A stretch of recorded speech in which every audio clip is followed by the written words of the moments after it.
आचार्य इस YouTube channel पर मैं धर्मेंद्र आचार्य आप लोगों का स्वागत करता हूं। आइए आज कुछ महत्वपूर्ण विषयों पर, खास करके 3 महत्वपूर्ण विषयों पर विचार विमर्श करेंगे।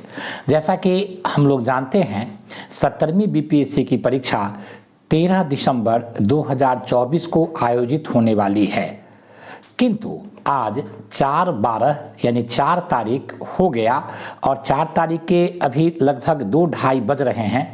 तो कुल मिलाकर के देखा जाए कि 4 तारीख निकल रहा है और 13 तारीख को परीक्षा होगी। आज बुधवार है और शुक्रवार को परीक्षा होगी, तो कुल मिलाकर के शुक्रवार छोड़ दिया जाए, बुध छोड़ दिया जाए, तो बृहस्पतिवार से बृहस्पतिवार 7 दिन रह गए हैं, 8 दिन रह गए हैं। अभी तक बच्चों के बीच में एक ऊहापोह की स्थिति, एक भ्रांति की स्थिति, एक कंफ्यूजन की स्थिति और अस्पष्टता की स्थिति बनी हुई है कि परीक्षा होगी या नहीं होगी।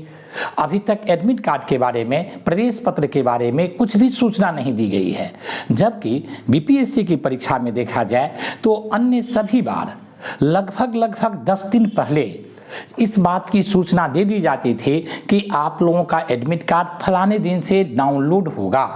तो बच्चे निश्चिंत रहते थे कि हमारा एडमिट कार्ड मान लीजिए कि परीक्षा से 3 दिन पहले या 4 दिन पहले डाउनलोड हम कर लेंगे।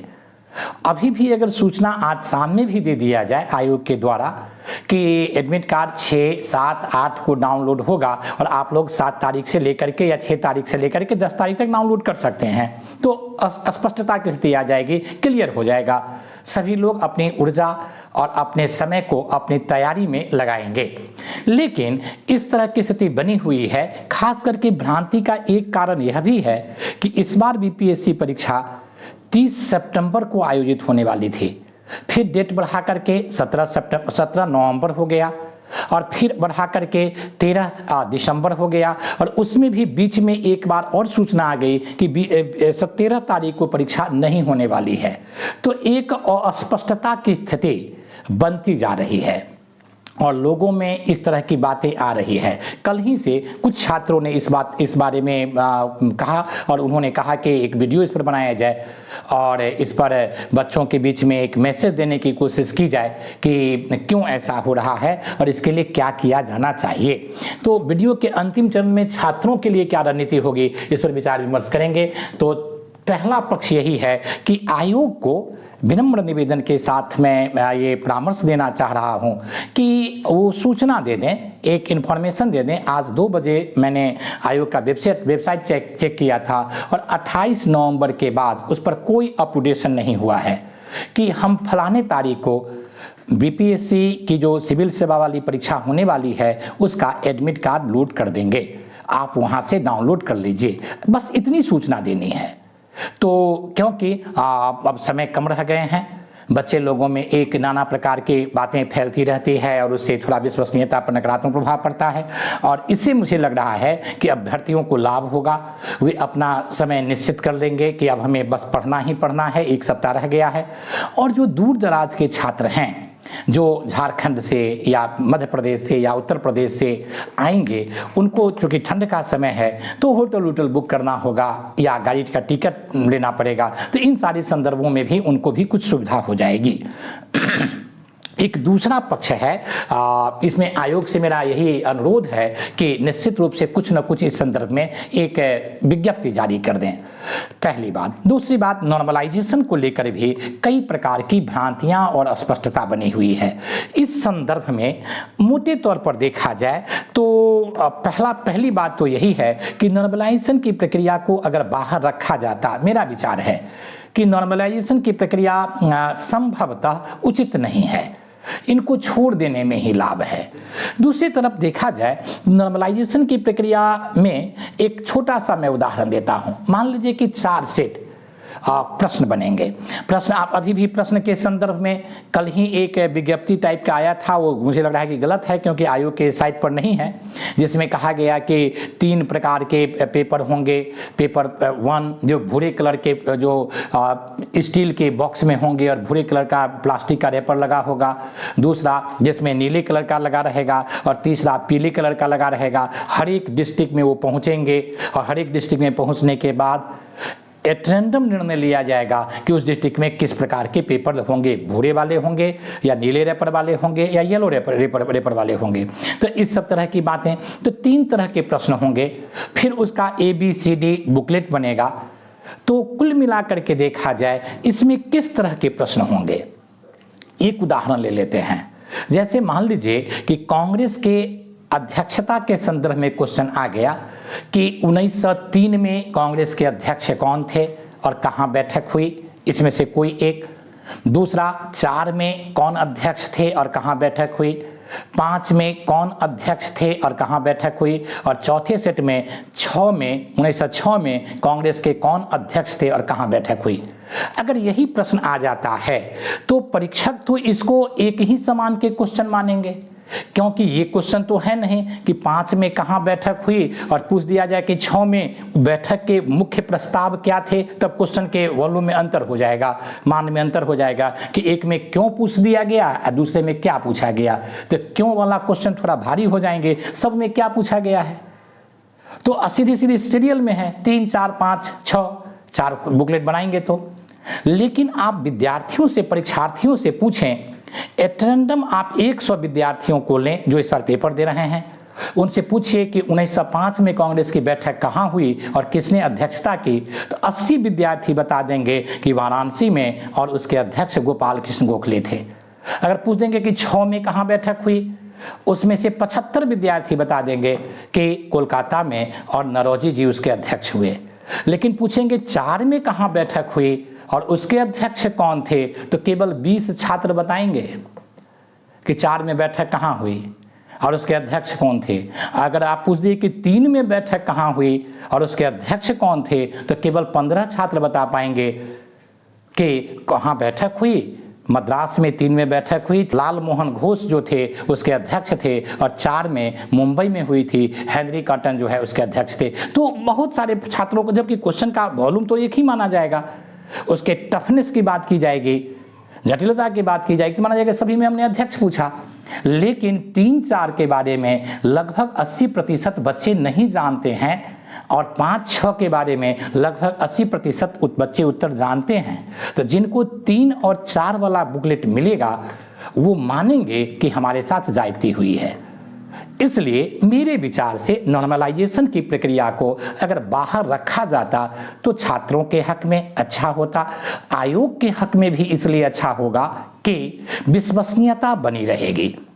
रही बात फॉर्म भरने वालों की बच्चों की संख्या, तो 5 लाख से कम है, संभवतः 4,83,000 बच्चे फॉर्म भरे हैं, हम उसको 5 लाख मान लेते हैं। बिहार में हमारे पास जो सिस्टम है उस सिस्टम के माध्यम से 17 लाख बच्चे पिछले बार मैट्रिक की परीक्षा दिए थे। तो जब 17 लाख बच्चे मैट्रिक की परीक्षा दे दिए तो यहाँ तो 5 लाख बच्चे को पेपर दिलवाना है। दूसरी बात, तीसरी बात अगर देखें तो एक प्रश्न उठता है कि ऐसा क्यों किया जा रहा है। ऐसा इसलिए किया जा रहा है कि भ्रष्टाचार, क्वेश्चन ना आउट हो जाए। तो क्वेश्चन आउट होने से बचने के लिए इस पर प्रयास करने की आवश्यकता है, इसके रूट कॉज में जाना है।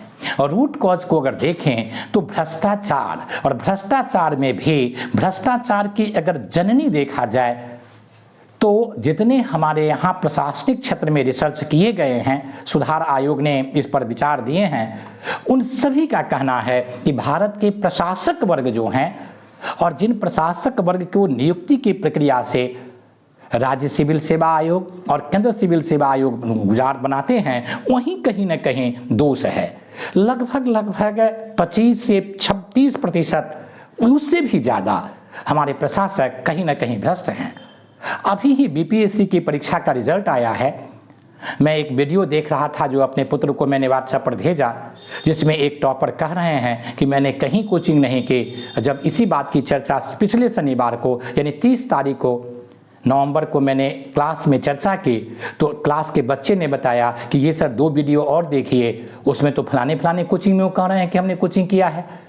अब क्या सही है क्या गलत है, तो जो अभी सेलेक्ट हुए हैं और अभी ही इस तरह की नैतिकता का परिचय दे रहे हैं, वो जब पद पर जाएंगे तो क्या करेंगे। तो एक विनम्र आग्रह है आयोग से भी और पूरे संस्थान से भी सभी से वर्ग से कि देखा जाए, केवल एथिक्स लगाने से नहीं होगा, उन चीज़ों को प्रॉपरली देखा जाए, उन लोगों को पूछा जाए। और यूपीएससी ने पिछले बार 10 कोचिंग को नोटिस भी भेजा था कि मैंने 937 सीट, संभवतः मुझे याद नहीं है, 937 सीट की वैकेंसी निकाला था और उस वैकेंसी में आपने 3000 बच्चे को केवल 10 कोचिंग वालों ने 3000 बच्चे का ऐड दे दिया कि ये 3000 बच्चे जो हैं हमारे यहाँ से पास किए। यूपीएससी ने उन लोगों को नोटिस भेजा था जिसमें बड़ी नामी गिरामी कोचिंग वाले सब हैं, बड़ा उनका वीडियो वायरल होते रहता है, लोग उन्हें बड़ी श्रद्धा से सुनते हैं। अब बताइए कि 937 बच्चे पास किए, 3000 बच्चे का रिजल्ट का उन लोगों ने अपना 10 ही कोचिंग, शेष कोचिंग तो बचे ही रह गए। तो ये भ्रष्टाचार का मूल कारण यह है। चप्पल और जूता खुलवाने से, अभ्यर्थी का कलम बदलने से, लड़कियों का नाक और कान में के और मंगलसूत्र खोलने से कुछ नहीं होने वाला है। वस्तुतः उन बातों पर ध्यान देने की आवश्यकता है कि हमारे सिलेक्शन की जो पद्धति है, हम जिन बच्चों को लेते हैं उन बच्चे के चरित्र पर जरा ध्यान दिया जाए कि ये बबुला भगत तो नहीं है। अगर इन पर सरकार ध्यान देगी तो मुझे लग रहा है कि शायद इसमें लाभ होंगे, इतना कुछ करने की आवश्यकता नहीं है। रही बात अभ्यर्थियों की बात, तो मैं अभ्यर्थियों से कह रहा हूं कि बस 1 सप्ताह रह गए हैं, अपनी तैयारी को अंतिम चरण में ले जाएं, शार्पनेस लाएं। मुख्य रूप से 3 चीज़ों को, इतिहास, दूसरा करेंट और तीसरा आप साइंस, इन तीनों चीज़ों को आप देखें और इन तीनों चीज़ों से लगभग 90 प्रश्न रहेंगे। इतिहास से आपको लगभग 30 प्लस क्वेश्चन, करेंट से आपको लगभग 30 क्वेश्चन और साइंस से भी लगभग 30 क्वेश्चन, तो 90 प्रश्न यहाँ से रहेंगे। आप इस एक सप्ताह में सेट बनाना छोड़िए, मैराथन वीडियो को नमस्कार कीजिए और 1 सेट वीडियो को भी नमस्कार कीजिए, 1 शॉर्ट वीडियो को भी। जो आपके मटेरियल हैं, जिस किताब को अभी तक आपने पढ़ा है, जिन चीज़ों को आपने आधार बनाया है, अब उसको कॉन्फिडेंस के साथ, एकाग्रचित्त होकर के, रिस्पॉन्सिबिलिटी के साथ आप उन चीज़ों को इस 1 सप्ताह में देखें। मेरी शुभकामना आपके साथ है और आप कोशिश करेंगे और अपने आप में विश्वास करेंगे, परमात्मा पर विश्वास करेंगे तो निश्चित रूप से गुरुजनों का आशीर्वाद रहा, माता पिता का आशीर्वाद रहा तो निश्चित रूप से रिजल्ट होगा।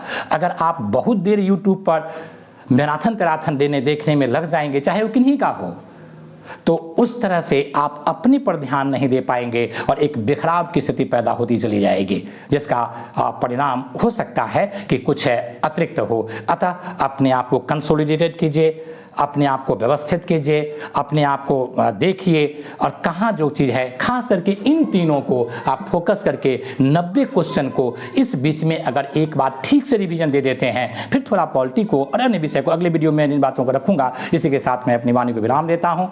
धन्यवाद।